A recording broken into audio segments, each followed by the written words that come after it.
आज हम भारत के उस नक्शे की कहानी में उतर रहे हैं जिसे हम रोज देखते तो हैं, पर शायद ही कभी सोचते हैं कि ये बना कैसे।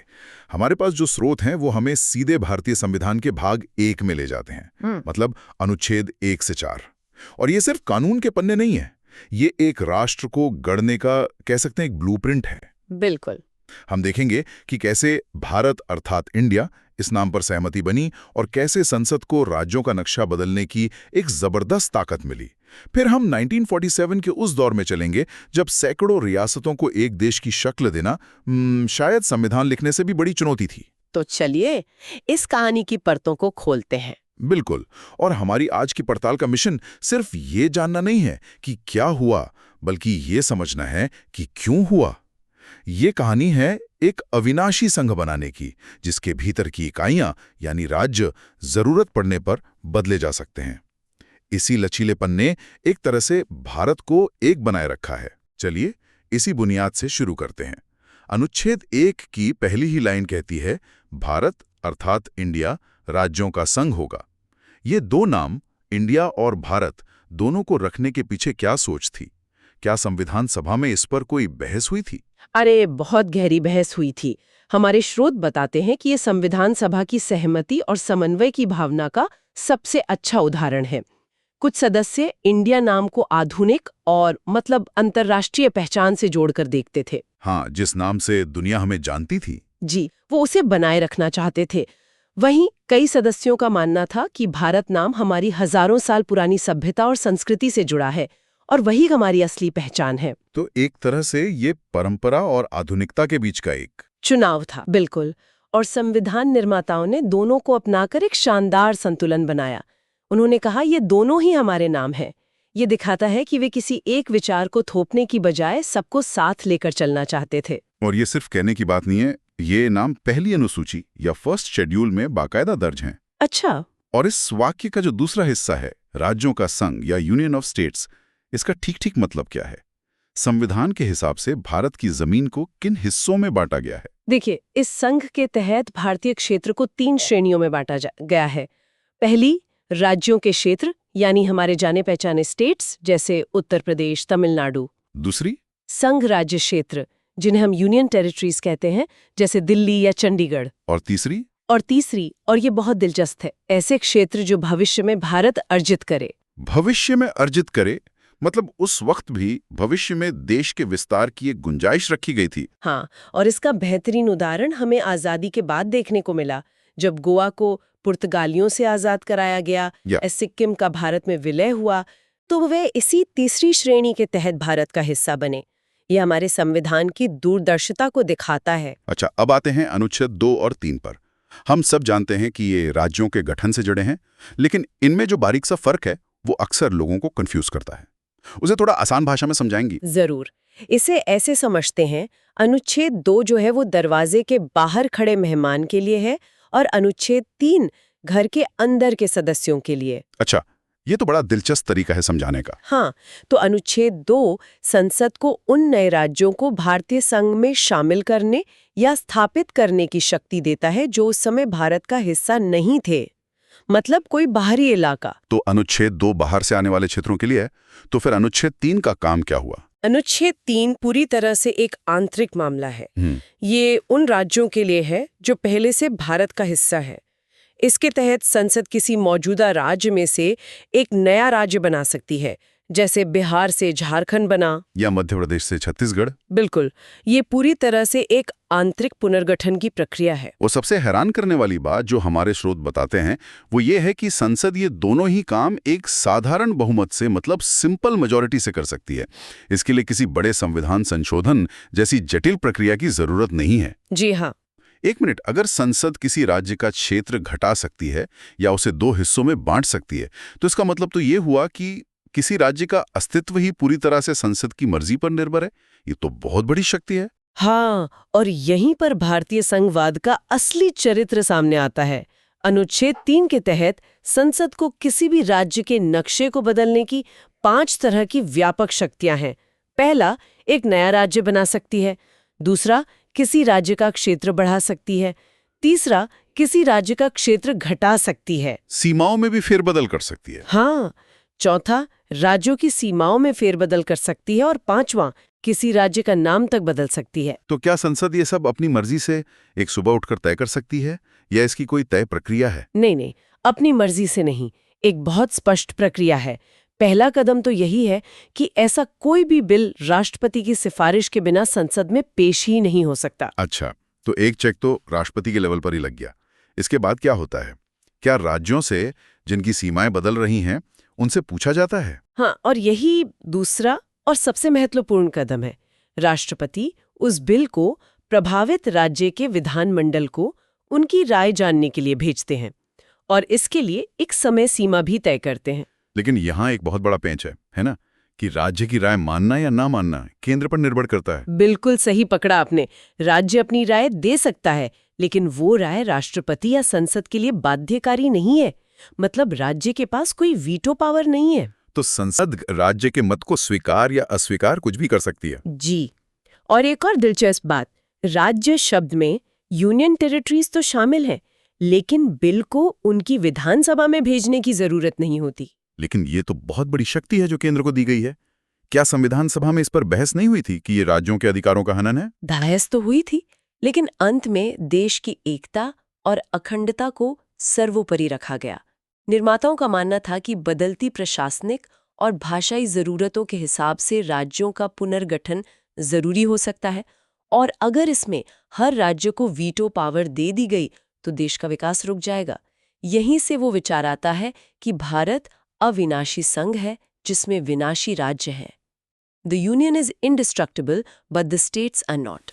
तो अगर संसद किसी राज्य की सीमा बदल रही है तो तकनीकी रूप से तो वो संविधान की पहली अनुसूची को बदल रही है, तो फिर इसे अनुच्छेद 368 के तहत संविधान संशोधन क्यों नहीं माना जाता? यहीं पर अनुच्छेद 4 एक स्पष्टीकरण के तौर पर काम करता है। वो साफ कहता है कि अनुच्छेद 2 और 3 के तहत बनाए गए कानून अनुच्छेद 368 के तहत संविधान संशोधन नहीं माने जाएंगे। इसका सीधा मतलब है कि इन्हें साधारण बहुमत से पास किया जा सकता है, जिसके लिए विशेष बहुमत की जरूरत नहीं है। इससे प्रक्रिया बहुत लचीली बनी रहती है। तो ये तो था कागज पर भारत को जोड़ने का कानूनी खाका, लेकिन 1947 में जमीनी हकीकत बिल्कुल अलग थी।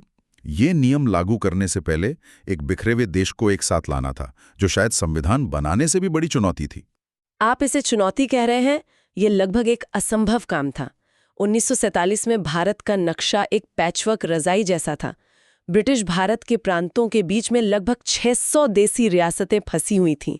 कुछ बहुत बड़ी जैसे हैदराबाद, तो कुछ इतनी छोटी कि नक्शे पर दिखती भी नहीं थीं। इन सब को एक राजनीतिक धागे में पिरोना था। और इस विशाल काम के मुख्य शिल्पकार थे सरदार वल्लभ भाई पटेल और उनके भरोसेमंद सचिव वीपी मेनन। उनका मुख्य हथियार क्या था? उनका मुख्य हथियार था विलय पत्र या इंस्ट्रूमेंट ऑफ एक्सेशन। ये एक बहुत ही सरल और प्रभावी दस्तावेज था। इसके तहत रियासतें सिर्फ 3 मुख्य विषय, रक्षा, विदेश मामले और संचार, भारत सरकार को सौंप देती थीं। सिर्फ 3? हाँ, और ये 3 विषय ही इसलिए चुने गए क्योंकि ये किसी भी राष्ट्र की संप्रभुता के लिए जरूरी थे, जबकि रियासतों को उनके बाकी आंतरिक मामलों में पूरी स्वायत्तता का आश्वासन दिया गया। लेकिन सभी रियासतों ने इतनी आसानी से तो विलय पत्र पर दस्तखत नहीं किए होंगे। कुछ ने जरूर मुश्किलें खड़ी की होंगी। सबसे पहला नाम तो कश्मीर का ही आता है। कश्मीर की कहानी बहुत जटिल और अनूठी है। वहाँ के राजा हरी सिंह हिंदू थे, लेकिन 75% प्रजा मुस्लिम थी। राजा स्वतंत्र रहना चाहते थे। उनका सपना एक एशिया का स्विट्जरलैंड बनाने का था। वे न भारत में मिलना चाहते थे न पाकिस्तान में। लेकिन 22 अक्टूबर 1947 को पाकिस्तान से आए कबायलियों ने हमला कर दिया, और इसी हमले ने उन्हें भारत से मदद मांगने पर मजबूर कर दिया। हाँ, जब हमलावर श्रीनगर के दरवाजे तक पहुंच गए, तब राजा हरी सिंह ने भारत से सैन्य मदद मांगी और विलय पत्र पर हस्ताक्षर किए। इसके बाद ही भारतीय सेना वहां पहुंची, युद्ध विराम हुआ और नियंत्रण रेखा, जिसे हम LOC कहते हैं, वो बनी और POK का इलाका बना। जी। इस पूरी प्रक्रिया में नेशनल कॉन्फ्रेंस के नेता शेख अब्दुल्ला भी एक अहम किरदार थे। कश्मीर की कहानी तो राजा और प्रजा के बीच के तनाव और बाहरी हमले की थी, लेकिन जूनागढ़ में समीकरण ठीक इसके उल्टे थे, जहां नवाब कुछ और चाहता था और प्रजा कुछ और। बिल्कुल। जूनागढ़, जो आज के गुजरात में है, वहां स्थिति एकदम उल्टी थी। नवाब जो मुस्लिम थे वो पाकिस्तान में मिलना चाहते थे, जबकि प्रजा का भारी बहुमत जो हिंदू था वो भारत के साथ रहना चाहता था। तो जब नवाब ने पाकिस्तान में विलय की घोषणा की तो जाहिर है बवाल हुआ होगा। लोगों ने ही विद्रोह कर दिया। हालत इतने बिगड़े कि नवाब के दीवान शाहनवाज भुट्टो ने खुद भारत सरकार को हस्तक्षेप के लिए न्योता दिया। तो इसका समाधान कैसे निकला? क्या वहां भी सैन्य कार्रवाई हुई? नहीं, इसका समाधान बहुत ही लोकतांत्रिक तरीके से निकाला गया। फरवरी 1948 में वहां एक जनमत संग्रह यानी प्लेबिसाइट कराया गया और नतीजे हैरान करने वाले थे। 99% से ज्यादा लोगों ने भारत के पक्ष में वोट दिया। 99%? जी। इसके बाद जूनागढ़ को पहले सौराष्ट्र और फिर गुजरात राज्य का हिस्सा बना लिया गया। और अंत में वो रियासत जिसे सरदार पटेल ने भारत के पेट में कैंसर कहा था, हैदराबाद।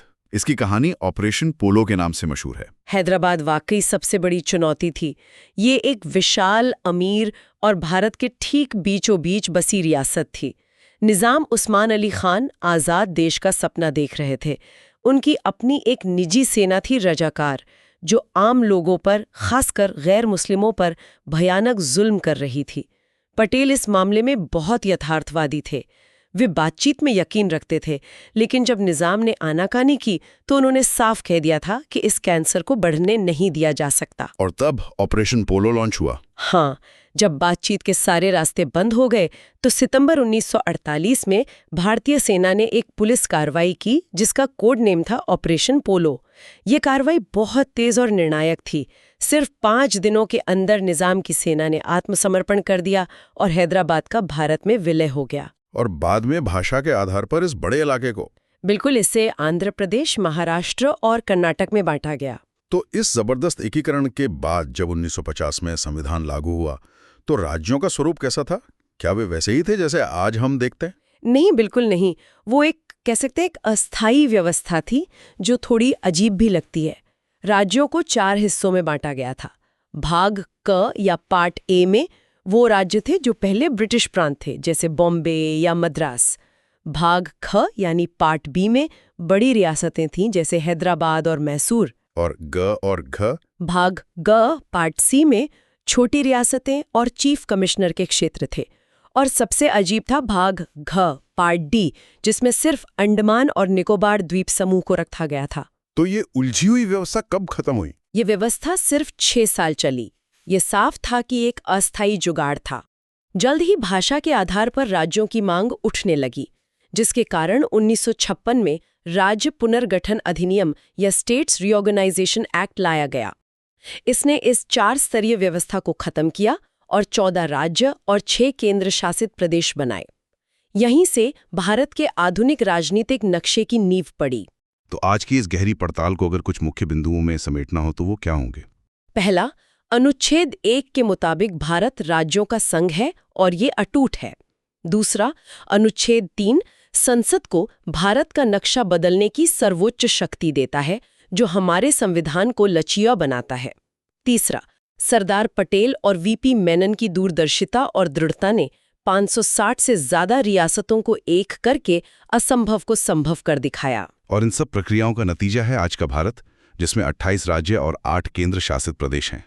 तो जैसा हमने शुरू में कहा था, भारतीय संविधान संघ को अविनाशी बताता है, लेकिन राज्यों को नहीं। हाँ, इसी लचीलेपन ने भारत को दशकों से भाषाई, सांस्कृतिक और प्रशासनिक मांगों के हिसाब से खुद को ढालने में मदद की है। बिल्कुल, लेकिन ये श्रोताओं के लिए एक विचारणीय प्रश्न भी छोड़ जाता है।